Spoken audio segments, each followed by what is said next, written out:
প্রেগন্যান্সির ৯ মাসের উঁচু পেট নিয়ে প্রথমবারের মতো শ্বশুরবাড়িতে পা রাখতেই সতীনের মুখোমুখি হলাম আমি। এখানে এসে লোকমুখে জানতে পারলাম আমার স্বামীর দ্বিতীয় স্ত্রী আমি। আমার আগেও সে একটি বিয়ে করেছে, ইভেন এখনো তার প্রথম স্ত্রী রয়েছে। মানুষটা নিখুঁতভাবে ঠকিয়েছে আমাদের দুজন নারীকে। আমার সতীনও জানে না আমি তার স্বামীর আরেকটি স্ত্রী। অচেনা আমাকে দেখে সে আগ্রহ নিয়ে জিজ্ঞাসা করলো, কে আপনি? আমি যদি বলি আমি আপনার স্বামীর আরেকটি স্ত্রী, আপনার সতীন আমি, কি বিশ্বাস করবেন আপনি? আমার কথায় সে প্রচন্ড রকমের রেগে গেল। অজানা কোনো মেয়ের মুখে স্বামীকে নিয়ে এমন কথা শুনলে রাগাটাই স্বাভাবিক। নারী তার স্বামীকে নিয়ে ভাগাভাগি কোনো কালেই সহ্য করতে পারেনি। আমার সতীনও পারবে না। সে আমার দিকে অগ্নি চোখে তাকিয়ে বলল, এই মেয়ে, কি সব ফালতু কথা বলছিস তুই? এক্ষুনি বের হ তুই আমার বাসা থেকে।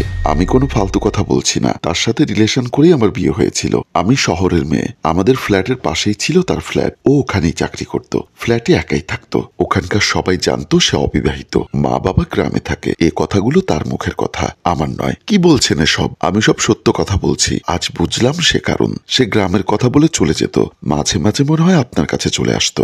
আপনারাও তো এসব কিছু জানেন না। প্লিজ তাকে একটু ডেকে দিন, আমি তার সাথে কথা বলবো। আপনি এক্ষুনি বের হয়ে যান আমার বাড়ি থেকে। এ কথা বলে আমাকে বের করে দিতে চাচ্ছিল। আমি নাছোড়বান্দা, তার সাথে কথা বলবো বলে জোর করে ভেতরের রুমে ঢুকে গেলাম। আমি গিয়ে দেখলাম সে কম্বল মুড়ি দিয়ে শুয়ে আছে। আমি এসেছি, হয়তো সে বুঝতে পেরেছে, তাই এই অবস্থা। আমি কম্বল টান দিয়ে তুলে ফেললাম। সে আমাকে দেখে হতভম্ব হয়ে গেল। তাকে বললাম, আমি তো সরল ছিলাম, তুমি যা বোঝাতে তাই বুঝতাম, কখনো সন্দেহ করতাম না। আর আমার এই সরলতার বিশ্বাসের সুযোগ নিয়ে আমাকে নিখুঁতভাবে ঠকিয়েছ।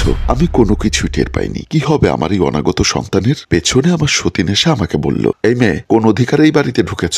এক্ষুনি আমার বাড়ি থেকে বের হও। আমি একটু শক্ত হয়ে তাকে বললাম, আমি সত্যি বলছি আপা, এটা আমারও স্বামীর ঘর, এখানে আমারও অধিকার রয়েছে। আমার কথা শুনে আমার সতীন হিতাহিত জ্ঞান হারিয়ে আমাকে একটা থাপ্পড় দিয়ে অকথ্য গালিগালাজ করতে লাগলো। আমার নিজেকে আজ বড় অসহায় লাগছে। মানুষটা আমায় এভাবে ঠকালো। মস্তিষ্ক কেমন শূন্য শূন্য লাগছে আমার। কান্না পাচ্ছে খুব, কিন্তু কাঁদতে পারছি না আমি। আমাদের কথা শুনে আমার স্বামী মাহিম অবাক হয়ে বলল, তনয়া, তুমি এখান থেকে চলে যাও। আমি যাব না এখান থেকে। তুমি আমার অনুমতি ছাড়া কেন আসলে? আমি না আসলে তো কখনো জানতেই পারতাম না এসব। তুমি আমায় এভাবে ঠকালে কেন মাহিম? তুমি বিবাহিত, তোমার স্ত্রী সন্তান রয়েছে, এ কথা কেন আমায় বলনি? বউ থাকতে তারপরও কেন বিয়ে করলে আমায়? সত্যি যখন শুনেই ফেলেছো তাহলে আর মিথ্যা বলে লাভ কি? তুমি আমার মোহ ছিলে তনয়া। ও সময় আমার স্ত্রীর সাথে মনোমালিন্য হয়েছিল, তাই আমি রাগের বশে বিয়ে করে ফেলি তোমায়। মোহ কেটে গেছে, এখন আর আমি তোমাকে চাই না। তুমি এখানে না আসলেও আমি তোমাকে ডিভোর্স লেটার পাঠিয়ে দিতাম। তুমি এখান থেকে চলে যাও তনয়া। লোক জানাজানি হলে আমার সমস্যা হবে। মেয়ে আছে আমার, তার ভবিষ্যৎ আছে। তুমি পারলে আমায় ক্ষমা করে দিও। গড়গড় করে খুব স্বাভাবিকভাবেই কথাগুলো বলল মাহিম, যা শুনে তার প্রতি অগাধ ভালোবাসা আর আমার রইল না। আমি অবাক হয়ে শুধু আওড়ালাম, ছি মাহিম, তুমি এতটা নীচ, এভাবে এত জঘন্যভাবে কেন ঠকালে আমায়? আরে তুমি তোমার মেয়ের ভবিষ্যতের কথা ভাবলে, আমার অনাগত সন্তানের কথা ভাবলে না? আমার পেটে যে রয়েছে সেও তো তোমার সন্তান। আমার কথার জবাব না দিয়ে উঠে ওয়াশরুমের দিকে ঢুকে গেল। আমিও তার পেছনে এসে ওয়াশরুমের দরজায় দাঁড়ালাম। সকল সত্যের মুখোমুখি হয়ে গর্জে উঠল আমার সতীন। বিশ্রী ভাষায় গালিগালাজ করছে আমায়। তার স্বামীর কোনো দোষ নেই, সব দোষ মেয়ে আমার। আমি নাকি ভুলিয়ে ভালিয়ে নিজের শরীর দেখিয়ে বিয়ে করেছি তাকে। একটু পর দরজা খুলল আমার স্বামী। আমার স্বামী নির্বাক। আমার সতীন তার সামনে থেকেই ঘাট ধাক্কা দিয়ে বের করে দিল আমায়। আমি তবু নিজের সন্তানের কথা ভেবে ভিক্ষুকের মতো ওদের হাত পা ধরে একটু আশ্রয় চাইলাম, কিন্তু ওরা আমায় এতটুকু আশ্রয় দিল না। আমার স্বামী ভাবলো না আমার সন্তানটার কথা। সাথে আমার স্বামী বলে দিল, সন্তান যেহেতু আমার, তার দায়িত্ব না হয় আমিই নিলাম, তবে তোমার দায়িত্ব আমি নিতে পারলাম না। আমি আমার প্রথম স্ত্রীকে অসম্ভব ভালোবাসি। অন্তঃসত্ত্ব অবস্থায় যেহেতু ডিভোর্স কিংবা তালাক হয় না, তাই তোমার সন্তান ভূমিষ্ঠ হলেই ডিভোর্স লেটার পাঠিয়ে দিব, সাথে কাবিনের টাকাটাও। আর কখনো তুমি এখানে আসবে না। এরপরও ঝামেলা করলে কিছুই করতে পারবে না তুমি। এক্ষুনি চলে যাও তুমি আমার বাড়ি থেকে। কত সহজেই মানুষটা বলে দিল এসব। আরে তুই যদি এতটাই ভালোবাসিস তোর বউকে, তাহলে তাকে রেখে আমায় কেন বিয়ে করলি? কেন এত নাটক করলি আমার সাথে? তোর মোহকে প্রাধান্য দিতে নষ্ট করলি আমার জীবনটা। আহ পুরুষ, মেয়েদের জীবনটা পুতুলের থেকেও সহজলভ্য মনে করিস তোরা? এত এত অন্যায় করেও এই পুরুষগুলোর মধ্যে সামান্যতম অনুশোচনা নেই। তাদের জীবনে নারীর অভাব হয় না, তারা ঠিকই সুখে থাকে। এদের খপ্পরে পরে সুখ শান্তি পায় না বোকা নারীগুলো। মাহিমদের বাড়ি থেকে আমাকে বের করে দেবার পর এলোমেলো পায়ে হাঁটতে শুরু করেছিলাম। আমার যেন কোনো হুঁশ ছিল না, শুধু রাস্তার পথ ধরে হাঁটছি। স্বামীর প্রতারণা আমার আস্ত আমিটাকেও ভেতর থেকে একদম দুমড়ে মুচড়ে দিয়েছে। আমি যেন আজ নির্বোধ হয়ে গেছি।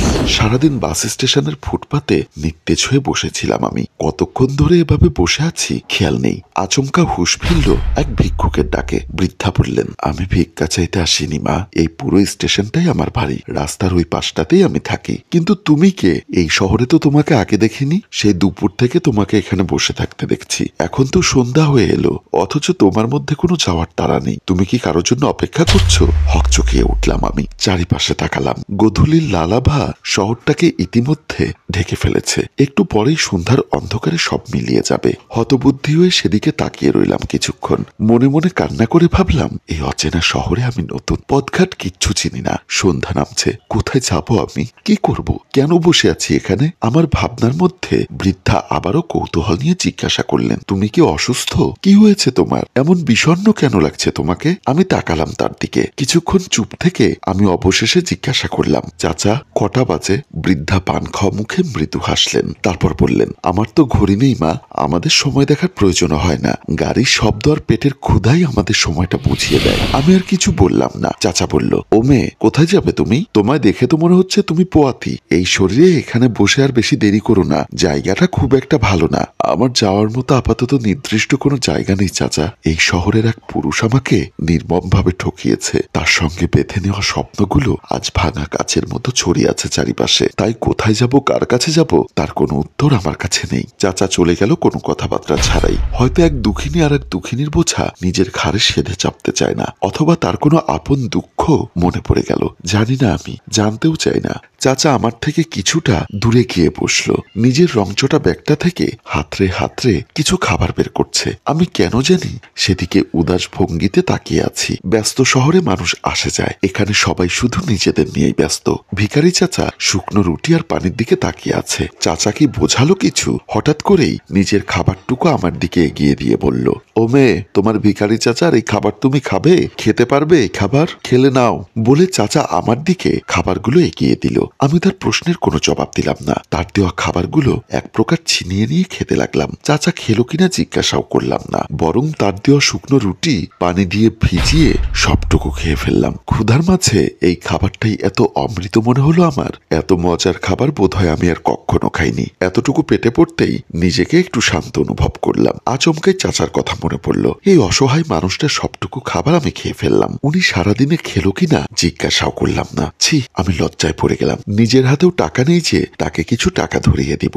আমি অনুতপ্ত চোখে বললাম, আপনি কি খেয়েছিলেন চাচা?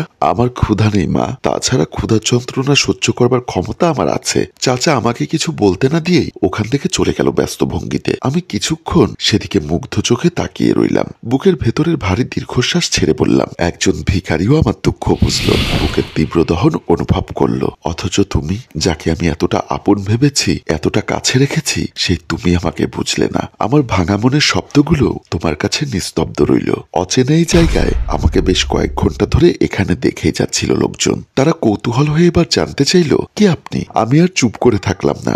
মানুষজনকে শুনিয়ে শুনিয়ে বললাম, আমি মাহিমের দ্বিতীয় স্ত্রী। ও আমাকে ঠকিয়েছে। আমি আজ সবকিছু যখন জানলাম, ওরা অন্তঃসত্ত্বা অবস্থায় আমাকে বাড়ি থেকে বের করে দিয়েছে। মুহূর্তেই পরিবেশ বদলে গেল। লোকজনের কানাকানি শুরু হলো। আমাকে কিছু লোক ঘিরে ধরলো। সবার সামনে টেনে হিচড়ে ওর মুখোশ খুলে দিব।